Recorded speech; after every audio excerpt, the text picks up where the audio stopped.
नमस्कार, स्वागत है आप सभी का एनएफ न्यूज पर। मैं हूं आपके साथ रोहित। दिल्ली की कुर्सी क्या गई, अब केजरीवाल की नजर पंजाब पर है। जी हां, क्या भगवंत मान पर संकट आ पड़ा है? यह बात क्यों कही जा रही है? इसी पर चर्चा करने के लिए मेरे साथ मेरी सहयोगी शबनम सैफी, जो कि आम आदमी पार्टी को बहुत नजदीक से कवर करती हैं, वो मौजूद हैं। वरिष्ठ पत्रकार पंकज प्रसून जी हैं और एडवोकेट योगेश अग्रवाल जी भी हैं। तीनों का बहुत बहुत स्वागत है। चर्चा की शुरुआत करें उससे पहले थोड़ी जानकारी दे देते हैं कि क्यों अरविंद केजरीवाल को लेकर यह बातें हो रही हैं। दरअसल तमाम आरोप लगे, जेल गए, उसके बाद दांव चला चुनाव से पहले और इस्तीफा देकर आतिशी को कुर्सी पर बैठा दिया। लेकिन इसके बाद जब जम्मू कश्मीर और हरियाणा चुनाव के नतीजे आए तो जम्मू कश्मीर में एक सीट आम आदमी पार्टी के खाते में आ गई और डोडा से आम आदमी पार्टी के प्रत्याशी की शानदार जीत हुई।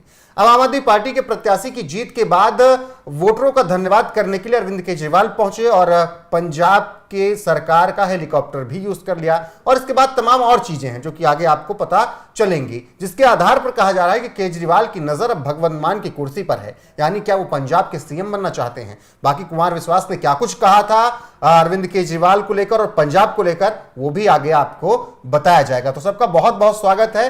अपने मेहमानों के पास चले। सबसे पहले शबनम, आपसे सवाल है कि किस आधार पर केजरीवाल को कहा जा रहा है कि उनकी नजर अब पंजाब पर है दिल्ली की कमान छोड़ने के बाद? देखिए रोहित, एक कहावत है कि खाली बनिया क्या करे, एक कोठी का अनाज दूसरी कोठी में भरे। वही अरविंद केजरीवाल इस वक्त खाली हैं, तो उनका दिमाग जो है एक्स्ट्रा चल रहा है। और वो किस लिए चल रहा है, क्यों ये खबरें बाहर आई हैं, तो ये अभी क्लियर कर देते हैं। दरअसल अरविंद केजरीवाल जो है वो काफी वक्त से, आज से नहीं काफी वक्त से चाहते थे कि एक पूर्ण राज्य उनके हाथों में आ जाए, क्योंकि दिल्ली जो है केंद्र शासित प्रदेश है, वहां पर जो लॉ एंड ऑर्डर, बहुत सी ऐसी चीजें जो एलजी के हाथों में है। अरविंद केजरीवाल जो है पावरफुल तरीके से काम नहीं कर पा रहे, तो दिल्ली की सत्ता से इस्तीफा देना ये एक केजरीवाल की रणनीति के तहत था। काफी वक्त से केजरीवाल चाह रहे थे कि पंजाब की सत्ता उनके हाथों में आ जाए। अगर एक साथ वो ऐसा करते तो भगवंत मान बगावत पर उतर आते। अब ऐसे में आप समझिए, जब भगवंत मान दिल्ली आते हैं तो अरविंद केजरीवाल के साथ उनकी मीटिंग होती है और उसके बाद वो पंजाब लौटते हैं। वहां तुरंत जाकर वो अपने 4 मंत्रियों को बर्खास्त कर देते हैं और 5 नए मंत्रियों को अपॉइंट कर देते हैं। कहा जा रहा था कि ये जो फैसला था वो अरविंद केजरीवाल का था। वहां मुख्य सचिव को हटा दिया जाता है और ये सब काम कब होता है? अरविंद केजरीवाल के जेल से बाहर आने के बाद। जिससे ये कहा जा रहा है कि जो वहां भगवंत मान बैठे हैं वो एक कठपुतली मुख्यमंत्री हैं। सारे आदेश दिल्ली से दिए जाते हैं। अरविंद केजरीवाल जो मीटिंग करते हैं, जो फैसले पंजाब को लेकर लेते हैं, वही फैसले आगे भगवंत मान उन्हें बढ़ाते हैं। तो यही वजह है। अब हम योगेश जी के पास जाना चाहेंगे। योगेश जी, जिस तरीके से खबरें ये आई कि भगवंत मान, वाकई ये आसान होगा अरविंद केजरीवाल के लिए भगवंत मान को हटाना, या फिर ये कानूनी नियम पेच में हो पाएगा? देखिए, आसान तो बिल्कुल भी नहीं होगा, क्योंकि जब 2022 में जब इलेक्शन हुआ तो वहां पर जो मैंडेट दिया गया वो कहीं ना कहीं एक सिख कम्युनिटी को ये देख करके दिया गया कि हमारा जो कैंडिडेट होगा वो सिख होगा। नहीं तो जो पहले चुनाव हुआ था उसके अंदर अरविंद केजरीवाल को चेहरा बनाया गया था पंजाब का, और वो इलेक्शन ये हार गए थे। तो बाद में इसी चीज को देख करके भगवंत मान को वहां पर लाया गया और ये बताया गया कि देखिए सिख हैं और आपको हम सिख कम्युनिटी का ही सीएम दे रहे हैं। अब अगर अरविंद केजरीवाल जी को ये दिक्कत हो रही है क्योंकि सीट तो उनकी छूट गई है, वो जब जितने दिन जेल में रहे उतने दिन भी वो सीएम बन के रहे। उनको सीट छोड़नी थी तो पहले जेल में ही छोड़ देते। अब बाहर आकर के उनके ऊपर प्रेशर ये हुआ कि कोर्ट ने ये डायरेक्शन दे दी कि आप सीएम तो रहोगे लेकिन कोई फाइल साइन नहीं करोगे। अब उनको ये समझ में आ गया कि मेरा सीएम रहना यहाँ पर बिल्कुल ही खराब हो जाएगा। उन्होंने आपाधापी में अब ये डिसीजन लिया और आतिशी जी को यहाँ अपनी सीट पे बिठा दिया। अब डिसीजन तो ले लिया, लेकिन जो पद का इतने दिनों के अंदर ये प्रपंच चल चुका है और ये पद पे जो रहे हैं सीएम के, उनके दिक्कत तो हो रही है। अब ये गए तो जम्मू कश्मीर थे, वहां पर रैली को संबोधित कर रहे। अब जाना था तो इनको अपनी मारुति कार में जाना था, जो ब्लू कलर की जो मारुति कार थी, लेकिन ये पहुंचे हैं येलो कलर के हेलीकॉप्टर के अंदर। पंजाब का बताया जा रहा है, वो भी पंजाब सरकार का योगेश जी बताया जा रहा है।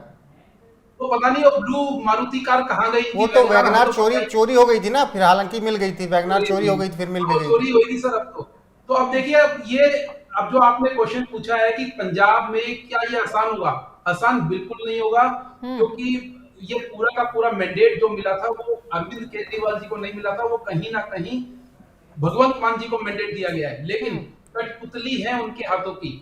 भगवंत मान जी के अपने तो कोई डिसीजन मेरे को लगता है ही नहीं। पहले वहां पर राघव चड्ढा जी को उनके ऊपर बिठा दिया गया था और सरकार भगवंत मान जी की थी और डिसीजन वहां पर राघव चड्ढा ले रहे थे। अब इनको लग रहा है दिल्ली में करने को कुछ बचा नहीं है और यहाँ पर आने वाले टाइम में लगता है कि यहाँ की जनता भी इनको जवाब दे देगी इलेक्शन के अंदर। तो अब चलते हैं पंजाब, चलते हैं पंजाब का रुख करते हैं और वहां के एमएलए को हम पटा करके बोलेंगे ठीक है इनको सीएम बना दीजिए। बिल्कुल योगेश जी, आता हूं आपके पास, लेकिन पंकज जी, अगर पंजाब का जिक्र हो रहा है कि अरविंद केजरीवाल पंजाब की कुर्सी संभाल सकते हैं, तो मैं बहुत आगे की बात पूछ रहा हूं, एक पीछे के बयान से। कुमार विश्वास ने क्या कुछ कहा था, दुनिया जानती, दुनिया समझती है। केजरीवाल क्या अब भी वही सोच रहे हैं जो कुमार विश्वास आज के कई साल पहले कहा करते थे पंजाब और केजरीवाल को लेकर? देखिए रोहित, सारा खेल फंडिंग का है, पैसे का। जिस कुमार विश्वास की बात आप कर रहे हैं, कुमार विश्वास ने कहा था कि अरविंद केजरीवाल की पार्टी का फंडिंग जो होता है उसका एक बड़ा हिस्सा विदेशों से खालिस्तानियों के माध्यम से आता है। और पंजाब चुनाव के पहले अरविंद केजरीवाल की पार्टी ने बाकायदा खालिस्तानी आतंकियों को बुलाकर ये कहा ही था कि हमारा आना आपके लिए कितना फायदेमंद है पंजाब में। तो ये पैसे का मामला है। दूसरी बात यह है कि अरविंद केजरीवाल शुरू से जो राजनीति कर रहे हैं वो पैसे की और पावर की राजनीति कर रहे हैं। अच्छा ये बताइए कि अरविंद केजरीवाल जो हैं वो गुजराती क्यों गए, वो पंजाब क्यों गए, वो हरियाणा क्यों गए, वो दिल्ली क्यों गए? ये सारे पैसे वाले स्टेट जाते हैं। कभी सुना है कि अरविंद केजरीवाल उड़ीसा चले गए राजनीति करने? गोवा मत भूलिएगा, गोवा बिल्कुल। और पैसा है तो ये चुन चुन के वैसे राज्य को मार्क कर रहा है जहां से पैसा ज्यादा आ सके। देखिए जरूरी नहीं कि अब सत्ता में रहे तभी पैसा आ सकता है, अब सत्ता का विरोध करके भी वहां से मनी जनरेट कर सकते हैं। तो गोवा में तो पैसा पहुंचाया था ना पंकज जी, गोवा में तो पैसा पहुंचाया गया था, शराब घोटाला बहुत हाईलाइट है। वही तो गले की फांस बन गया शबनम। बिल्कुल, इसलिए मैं कह रहा हूं कि ये पंजाब के मुख्यमंत्री बनेंगे पर कब? दिल्ली के विधानसभा चुनाव के बाद। ये दिल्ली में फिलहाल पूरी तरह पॉजिटिव करेंगे कि मैं दिल्ली का बेटा हूं, दिल्ली का दामाद हूं, दिल्ली का जब कुछ कहेंगे वो तब तक जब तक कि दिल्ली विधानसभा के चुनाव खत्म नहीं हो जाता। दिल्ली विधानसभा चुनाव के खत्म उसके बाद जनवरी 2025 के बाद इनका रुख अचानक चेंज होगा। हो सकता है पंजाब के जमाई पंजाब का क्या क्या बन जाएंगे, क्योंकि फंड वहां से ज्यादा आ रहा है ना मनी। आम आदमी पार्टी में झगड़ा पता है किस बात को लेकर हुआ था? पूरा इंटरनली सब चड्ढा पूरा वो सीए हैं और पैसे का देखरेख करते थे। जब ये शराब घोटाला वाला पूरा मामला आया तो चड्ढा को विदेश भेज दिया गया। राघव चड्ढा को बनना था पंजाब का मुख्यमंत्री, लेकिन अरविंद केजरीवाल ने यह सोचा कि ऐसे राज्य का मुख्यमंत्री मैं इसे बना दूं जहां से मेरा पूरा फाइनेंस आ रहा है, पूरा संभाल रहा है, तो कहीं आम आदमी पार्टी के पूरे पैसे कब्जा ना हो जाए। लेकिन वहां तो शुरुआत में भगवंत मान बगावत पर उतर आए थे ना कि अगर मुख्यमंत्री की कुर्सी नहीं दी गई तो वो पार्टी के साथ खेल कर सकते हैं। देखिए वो खेल वेल क्या करते भगवंत मान, लेकिन ये कहवाया गया, अंदर की कहानी कुछ और है। अंदर की कहानी पूरा का पूरा पैसे को लेकर, इनके यहाँ जो भी घमासान होता है पैसे को लेकर होता है। मैं बार बार बोल रहा हूँ ये पैसे कमाने है। देखिए एनजीओ चलाने वाला जो आदमी है ना, अगर आप किसी भी आदमी से मिले होंगे जो एनजीओ चलाता है तो वो देखिएगा कि उसको सब तरीके पता है। वो कमाई का जरिया ही है गवर्नमेंट एजेंसी को या इधर उधर से पैसे जुगाड़ करके वो अपना एनजीओ कायम रखता है। उसी का बड़ा फलक है एक पॉलिटिकल पार्टी है जिसका नाम है आम आदमी पार्टी। ये सारे एनजीओ चलाने वाले इकट्ठे हुए, इन्होंने कहा कि जो एनजीओ का है ना वो दायरा बहुत सीमित है, हम उसमें एक लिमिटेड पैसा कमा सकते हैं। तो सारे जो बड़े बड़े जो मास्टर्स एनजीओ वाले हैं वो आ गए, कहे कि हम एक पार्टी बनाते हैं, और उन्होंने इससे ज्यादा बृहद रूप दे दिया। एक किताब है आरएसएन सिंह की, वो रॉ के अधिकारी हैं। आम आदमी पार्टी की पूरी फंडिंग का नेटवर्क अगर समझना है तो आरएसएन सिंह और आप, या फिर आरएसएन सिंह और केजरीवाल, बस इतना टाइप कीजिए गूगल में, सब आ जाएगा। फोर्ड फाउंडेशन कैसे किया था, इनको कैसे ये जो पुरस्कार इनको मिला था वहां पे कैसे दिया गया था इन्हें, बाद में कैसे खड़ा किया गया, सब पूरे डिटेल्स में है, पूरा उसका ब्यौरा है। ठीक है, आता हूं पंकज जी। योगेश जी जैसे जिक्र कर रहे थे पंकज जी के एनजीओ चलाने वालों को मालूम होता है कि पैसा कहां से कितना कैसे खींच सकते हैं। मुझे यह समझाएगा थोड़ा, एनजीओ वाला मामला है, कैसे कैसे पैसा आता है इनके पास? देखिए, एनजीओ में लीगली तो कोई एक चवन्नी भी नहीं निकाल सकता है। एनजीओ में से है नॉन गवर्नमेंट ऑर्गेनाइजेशन। तो एनजीओ की जो फॉर्मेशन होती है वो वेलफेयर के लिए होती है, सोसाइटी के वेलफेयर के लिए होती है। और एनजीओ की जो गवर्निंग बॉडी बनाई जाती है उसके अंदर उसके सारे गवर्नेंस लिखा जाता है एनजीओ के अंदर कि लोग क्या काम करेंगे। तो पैसा निकालने का एनजीओ से सिर्फ एक ही तरीका होता है कि वहां पर खर्चे डाल करके पैसे निकाले जाते हैं। आप किसी भी चीज का एनजीओ के अंदर पैसा इकट्ठा करते हैं, पब्लिक से चैरिटी के नाम पे पैसा इकट्ठा करते हैं, और खर्चों के नाम पर अगर वहां पर 1 रुपया खर्च होता है तो वहां पर 20 रुपए दिखाए जाते हैं, तो 19 रुपए वो पॉकेट में चले जाते हैं। तो एनजीओ अदरवाइज देखेंगे तो कोई प्रॉफिटिंग ऑर्गेनाइजेशन नहीं है, इसकी कोई इनकम टैक्स रिटर्न का कोई सिस्टम नहीं कि प्रॉफिट एंड लॉस निकालना है इसके अंदर। लेकिन आज की डेट में एनजीओ के थ्रू पैसा कमाने का एक ट्रेंड हो गया है, और मोदी सरकार ने इसके ऊपर नकेल भी कसी थी। बिल्कुल, आते ही सबसे बड़ा फैसला यही था, पहली सरकार में 14 के सबसे बड़ा फैसला था जी, कि सारी एनजीओ जो ऐसी शेल कंपनी बना करके, मतलब एनजीओ के नाम पे वो शेल कंपनियां चला रहे हैं अपनी। बहुत सारी तो ऐसी कंपनियां थी जो एनजीओ के ऊपर काम कर रही थी अपनी। तो एनजीओ को बेसिकली पैसे के साथ जोड़ना, जो प्रसून जी ने बोला, बिल्कुल ठीक है। ये वो लोग हैं जो एनजीओ से पैसा कमा रहे थे, और अब इनको लगता है कि किस तरीके से ज्यादा पैसा कमाना है। ये तो कह पाना डिफिकल्ट है कि पॉलिटिकली कितना पैसा कमा रहे हैं, किस तरीके से कमा रहे हैं। लेकिन जो इनके हाव भाव में चेंजेस आए हैं, जो इनके लाइफस्टाइल में चेंजेस आए हैं, वो देख सकते हैं। चाहे वो 45 योगेश जी, अरविंद केजरीवाल का भी तो नाम कबीर फाउंडेशन से जुड़ा था। जी हाँ, तो उसके बारे में समझना चाहेंगे कि कैसे वो कहते हैं कि उससे बहुत विवादित ये फाउंडेशन हुआ और उससे फंडिंग का भी कुछ मामला उजागर हुआ। देखिए, फंडिंग तो इनको मिली है, चाहे ये पंजाब के इलेक्शन की बात करें, क्योंकि किसी स्टेट में जाकर के एक नई पार्टी का इलेक्शन लड़ना, it is not easy. Goa में भी ये सारे इलेक्शन जो लगे, जो केस चला, वो गोवा के इलेक्शन को लेकर के ही है। इनको जो पैसा मिल रहा है, वो जो शराब घोटाले में इन्होंने पैसा इधर से उधर कराया, वो गोवा के इलेक्शन में लगाया है इन्होंने। तो कहीं ना कहीं इनका जो पूरा मामला 45 करोड़ का तो मामला इनका खुली इनका हाउस का है, जो इनको सरकारी आवास मिला उसके। हाँ, वो 45 करोड़ गोवा चुनाव में भी भेजे गए थे हवाला के जरिए। गोवा चुनाव के अंदर जो हवाला के जरिए पैसे भेजे गए, वो उनका आरोप है कि वो जो घोटाले का जो पैसा है वो सारा का सारा गोवा चुनाव के अंदर लगाया गया। तो कहीं ना कहीं अगर पंजाब का भी चुनाव लड़ा है, इतनी बड़ी स्टेट है, और ये खास करके जो कुमार विश्वास जी बोलते हैं, ये स्टेट बहुत ही सेंसिटिव स्टेट है। इस स्टेट के बराबर में हमारे बॉर्डर लगते हैं, हमारे पड़ोसी देश हैं, और यहाँ की सिक्योरिटी को देख करके इस तरह की सरकार जो खुद ही, अब जो आज मामला आ रहा है कि केजरीवाल खुद चीफ मिनिस्टर बनना चाहते हैं, ये एक तरह की स्टेबल सरकार नहीं है। ये आने वाले टाइम में भी ऐसा कुछ नहीं है कि कोई स्टेबिलिटी दिखाएंगे इस स्टेट के अंदर, और मुझे लगता है आने वाले टाइम में इनको यहाँ की जनता ही जवाब दे देगी। बिल्कुल जवाब देगी। लेकिन पंकज जी, मैं अभी जवाब वही जानना चाहता हूं सवाल का, कि क्या केजरीवाल के मन में है आजाद पंजाब का पहला प्रधानमंत्री बनने का, कोड एंड कोड कुमार विश्वास? केजरीवाल के मन में सिर्फ एक बात है कि जहां से पैसा जैसे आ रहा है बटोर लो, देश चाहे भारत पंजाब इंडिपेंडेंट हो जाए तो हो जाए, वहां का प्रधानमंत्री हो जाए, हमें इससे मतलब नहीं। हमें चाहिए मनी और खालिस्तान की फंडिंग का एक बड़ा हिस्सा। मैं आपको स्पेसिफिकली बता रहा हूं, तारीख के साथ कब कब खालिस्तान के आतंकी इनसे मिलने आए, दिल्ली में भी इनकी आवाज पे भी मिलने आए हैं। बड़े तो आखिर ये पैसा जा कहां रहा है? केजरीवाल के पास तो अपना घर भी नहीं है रहने के लिए।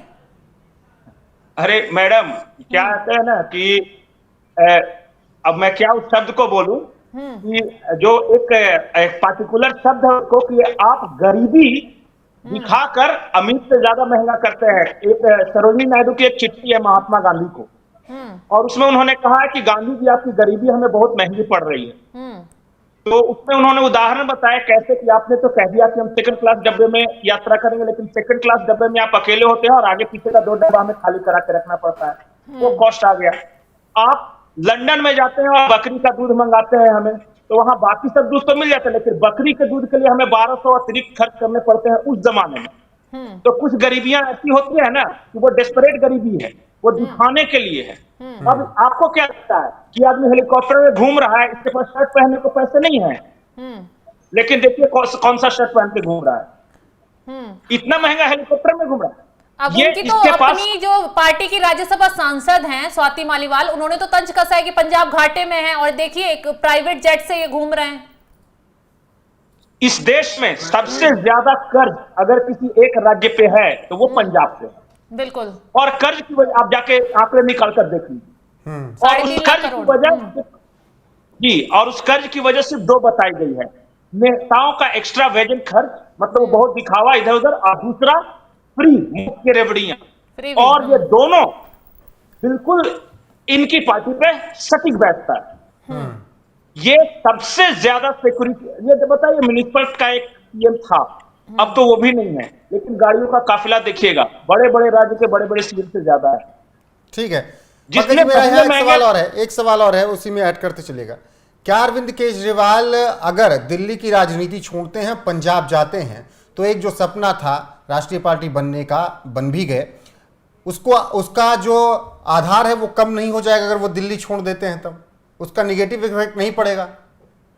नहीं जी, कोई ना कोई राज्य मिल जाएगा इनको, बेवकूफ। देखिए क्या होता है ना कि 29 राज्य हैं, कुछ केंद्र शासित प्रदेश है, और इनको क्या होता है ना कि कहीं भी फ्री फ्रा कुछ भी तोड़ो फोड़ो, जाति को लड़ाओ, ये करो, करते करते नहीं, पीछे वो भगत के दिल्ली में लगा रह दो। के जो डायरेक्ट मोदी और शाह के खिलाफ खड़े हो रहे थे, पंजाब में रह के खड़े होंगे क्या?